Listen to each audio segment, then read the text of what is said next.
Hello, welcome to प्रथम IAS. तो इस पार्टिकुलर वीडियो में हम लोग बात करने वाले हैं आईआरएएफ के बारे में, that is infrastructures resilient accelerator fund. देखिए, ये एक डिजास्टर रेजिलिएंट के लिए आपको पता होगा कि कभी ना कभी हमारे अर्थी पे एक तरीके से बोल सकते, अर्थ पे बहुत ज़्यादा आप बोल सकते हैं कि कोई ना कोई डिजास्टर्स आता रहता है। जैसे बाढ़ आ गया, आपको सुनामी आ गया, कभी कभी भूकंप आ जाता है। अभी हाल ही में देखा गया आपको कि आप यहाँ पे देख सकते हैं स्क्रैपर इन जकार्ता। जकार्ता आपको पता होना चाहिए कि ये राजधानी आपको इंडोनेशिया की offers lessons for quick prone Indonesia. मतलब इंडोनेशिया में अभी हैवी आप बोल सकते हैं 5.6 मेगा मैग्नीट्यूड का जो है ना अर्थक्वेक आया है, और ये इंडोनेशिया के वेस्ट जावा प्रोविंस में आया है। तो इस पार्टिकुलर वीडियो में हम लोग बात करेंगे कि कौन सी ऐसी यहाँ पे डिजास्टर रेजिलेंट के लिए टेक्नोलॉजी यूज किया गया है इस पार्टिकुलर बिल्डिंग में, कि इतनी ज़्यादा क्षति होने के बाद भी इंडोनेशिया में ये बिल्डिंग जो है ना अपने जगह एक लेसन्स लेकर के आया है कि किस तरीके से आप डिजास्टर रेजिलिएंट इंफ्रास्ट्रक्चर को बिल्ड करोगे। और यही चीज़ जो है ना इन्हीं सारी टेक्नोलॉजी या इंफ्रास्ट्रक्चर को बिल्ड करने के लिए इस पार्टिकुलर फंड का यूज किया जाएगा, that is infrastructures resilience accelerator fund, that is आईआरएएफ।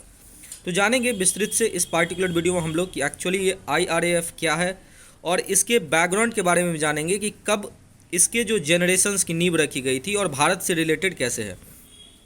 But before starting मैं आप लोग के लिए एक एमसीक्यू लेकर के आया हूँ। आप लोग इसका आंसर कमेंट बॉक्स में कीजिए। क्वेश्चन है, gatekeeper training model which was recently in news is related with which of the following sector? Mental health है, फिर हायर एजुकेशन है, पॉल्यूशन कंट्रोल और साइबर सिक्योरिटी। आप हमें कमेंट में बताइए इसका आंसर क्या होगा, हम आपको एक्सप्लेनेशन वीडियो के एंड में देंगे। चलिए हम लोग देखते हैं कि एक्चुअली ये आईआरएफ क्या है।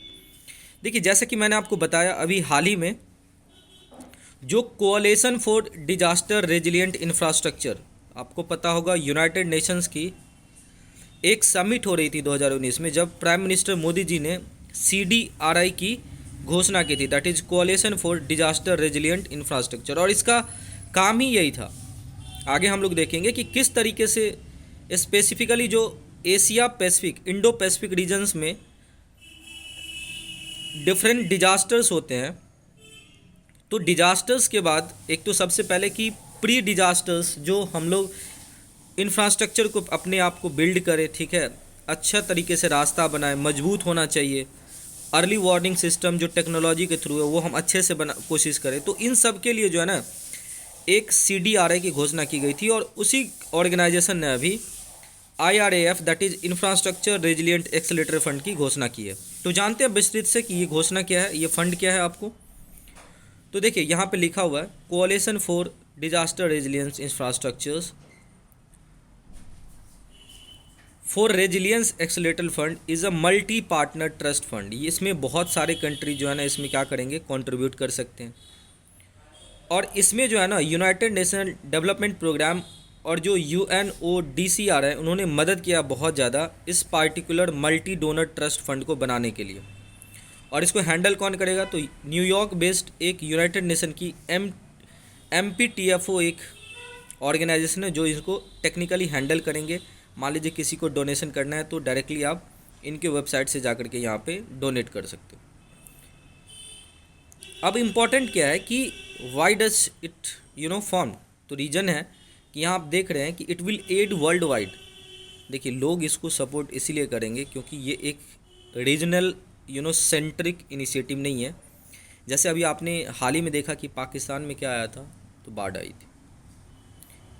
यूरोप में सूखा पड़ा था। हालांकि अगर आप बात करो फंडिंग की, तो यूरोप को उतनी फंडिंग की ज़रूरत नहीं होती है, because they are richer than the ASEAN country. But एक मुश्किल के समय में थोड़ी भी फंडिंग आ जाए तो वो भी बहुत इंपॉर्टेंट होता है। और यहाँ पे आपने देखा कि यूरोप में कितनी ज़्यादा सूखा पड़ी थी, पानी की इतनी ज़्यादा किल्लत हो गई थी, ठीक है। तो उस सिचुएशन में जो डिजास्टर्स आता है ड्रॉट का, वहाँ भी इस तरह की फ़ंड जो है ना एड करेंगी। पाकिस्तान वाला मैंने आपको बताया कि वहाँ तो, और रिसेंटली किस तरीके से इंडोनेशिया को, इवन दिल्ली दिल्ली उत्तराखंड जो हमारे नॉर्थ बॉर्डर है वहाँ पे रेगुलरली भूकंप आते रहते हैं और उसकी सेंटर कहीं ना कहीं नेपाल में लाई करती है, और 2015 की नेपाल की भूकंप को तो आप बोल ही नहीं सकते। तो जब भी इस तरह की सिचुएशंस होगी ये फंड आपको हेल्प करने वाली है, और यहाँ पे वर्ल्ड वाइड एक तरीके से ये होगी। ये जो ट्रस्ट है जो मैंने बोला कौन सा यहाँ पे मल्टी डोनर ट्रस्ट फंड जो आपका यहाँ पे है, वो एक तरीके से बोल सकते हैं IRAF का। उन्होंने अभी रिसेंटली रिसीव्ड किया है 50 मिलियन USD डॉलर का, जब से CDRI की घोषणा हुई थी तब से लेकर के अभी तक। तो एक मिडिल इनकम और लो इनकम कंट्री के लिए बहुत बड़ा एड है ये। यहाँ से आप डिस्ट्रीब्यूट कर सकते हैं किसी को 10 करोड़ 20 करोड़, ठीक है। आज अ फंडिंग इज़ वेरी हेल्पफुल। इसमें अभी जो है 50 जो मिलियन US डॉलर का जो कॉर्पस बना है, इसमें आपको इंडिया, UK, ऑस्ट्रेलिया और यूरोपियन यूनियन के कुछ गवर्नमेंट ने इसको सपोर्ट किया आपको। और बेसिकली इसका यूज किया जाएगा to provide specialised technical help, capacity building, research, knowledge management, और ये एक तरीके से आपको कुछ ऐसे इंफ्रास्ट्रक्चर लाइफ साइकिल को प्रमोट करेगा जो बेसिकली क्या होना चाहिए, आपको लोगों के सर्वाइवल को अच्छे तरीके से मेंटेन करके रखेगा, ताकि किसी भी डिजास्टर्स में कोई घटना जो है ना स्पेशली एक वल्नरेबल टाइप का ना हो पाए, ठीक है। और इस तरह के जो फंड होंगे वो स्पेसिफिकली बेनिफिशियल होंगे फॉर पैसिफिक आइलैंड स्टेट। जैसा मैंने आपको बताया कि इंडोनेशिया में जो भूकंप आया, मैं आपको बता दूं कि ये जो इंडोनेशिया है ना, यहाँ पे ये एक्चुअली पैसिफिक जो आपका रिंग्स ऑफ फायर है उसी में बसा हुआ है। और जैसा कि मैंने आपको बोला कि ये एक बिल्डिंग है, याद रखिएगा, मेनारा अस्त्र, ये जकार्ता में एक स्काई स्क्रैपर है, 51 फ्लोर का, 51 फ्लोर का बिल्डिंग है। और ये एक तरीके से जो है ना लोगों के लिए मील का पत्थर साबित हुआ। क्यों? क्योंकि इतनी बड़ी अर्थक्वेक में भी इस बिल्डिंग में कुछ नहीं हुआ। और इसमें जो टेक्नोलॉजी है, ये इंडोनेशिया के इतिहास की सबसे पहली बिल्डिंग थी जो आपको ट्रस्ट, जो आपको एक तरीके से बोल सकते हैं इनमें जो टेक्नोलॉजी यूज किया गया था that was the belt trust system. और इसमें किया क्या गया था कि जो दीवारें होती हैं ना बिल्डिंग की, उस दीवार को और जो पेरीमीटर है उस दोनों को क्या कर दिया जाता है, लॉक कर दिया जाता है, ताकि वाइब्रेशन के समय में जो है ना पूरी की पूरी बिल्डिंग में डिस्प्लेसमेंट नहीं होनी चाहिए। क्योंकि जब एक बॉडी पूरा होल रहेगा तो उसकी डिस्प्लेसमेंट करने में क्या होता है कि आपको ज़्यादा फोर्स की ज़रूरत होती है। और जब आप दीवार को ठीक से लॉक नहीं करते हो तो उस सिचुएशन में क्या होती है कि आपको दीवार स्लाइड करती हुई नज़र आएगी जो अलोंग द फोर्स होगा। तो ये जो बिल्डिंग है आप याद रखिएगा। और इस बिल्डिंग को इसी सेविंग के कारण से इतने ज़्यादा मजदूर को सेविंग किया, इसीलिए अब नाम दिया जा रहा है रिफ्यूज फ्लोर। तो याद रखिएगा ये बिल्डिंग इंडोनेशिया में है और इसका नाम क्या है, आपको इसका नाम है मेनारा अस्त्र। तो ये एक्चुअली इंडोनेशिया जो है ना आपको कहाँ पे है, तो क्वेक प्रोन एक तरीके से कंट्रीज है like Japan and the US। और ये जो है ना यहाँ पे इस तरह की बिल्डिंग आपको बनाई जाती है।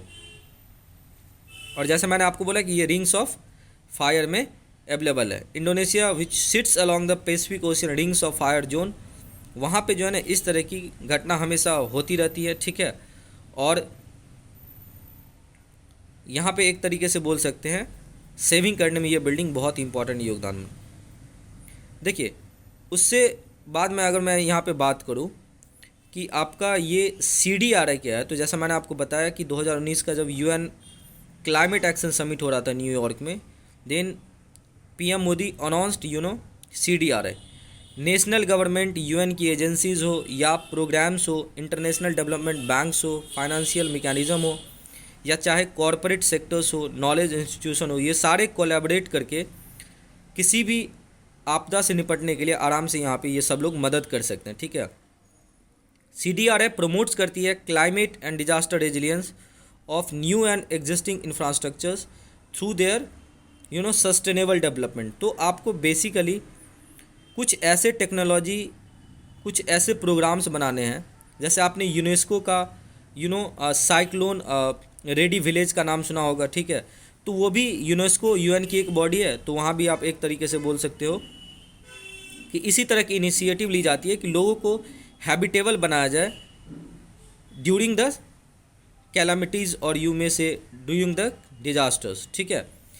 साथ ही साथ CDR एडवोकेट्स करता है कि आप रैपिड कंस्ट्रक्शन करो, किस तरह के इंफ्रास्ट्रक्चर को, रेजिलियंट इंफ्रास्ट्रक्चर को, टू अचीव द SDG 2030 की जो एक पार्टिकुलर गोल है कि यूनिवर्सल एक्सेस होना चाहिए सभी लोगों को बेसिक सर्विसेज की, प्रॉस्पेरिटी की और डिसेंट सोअर की। ठीक है, तो चलते हैं हम लोग अपने MCQ की तरफ। आज देखिए, ये गेट कीपर ट्रेनिंग मॉडल ये बेसिकली मेंटल हेल्थ से रिलेटेड है। और इसमें एक्चुअली होता क्या है कि देखिए, आप देखते होंगे समय समय पे बच्चे जो है ना, due to universal access of internet, वो लोग ड्रग्स से ज़्यादा एडिक्टेड हो जाते हैं क्योंकि उन्हें जानकारियाँ मिल पाती।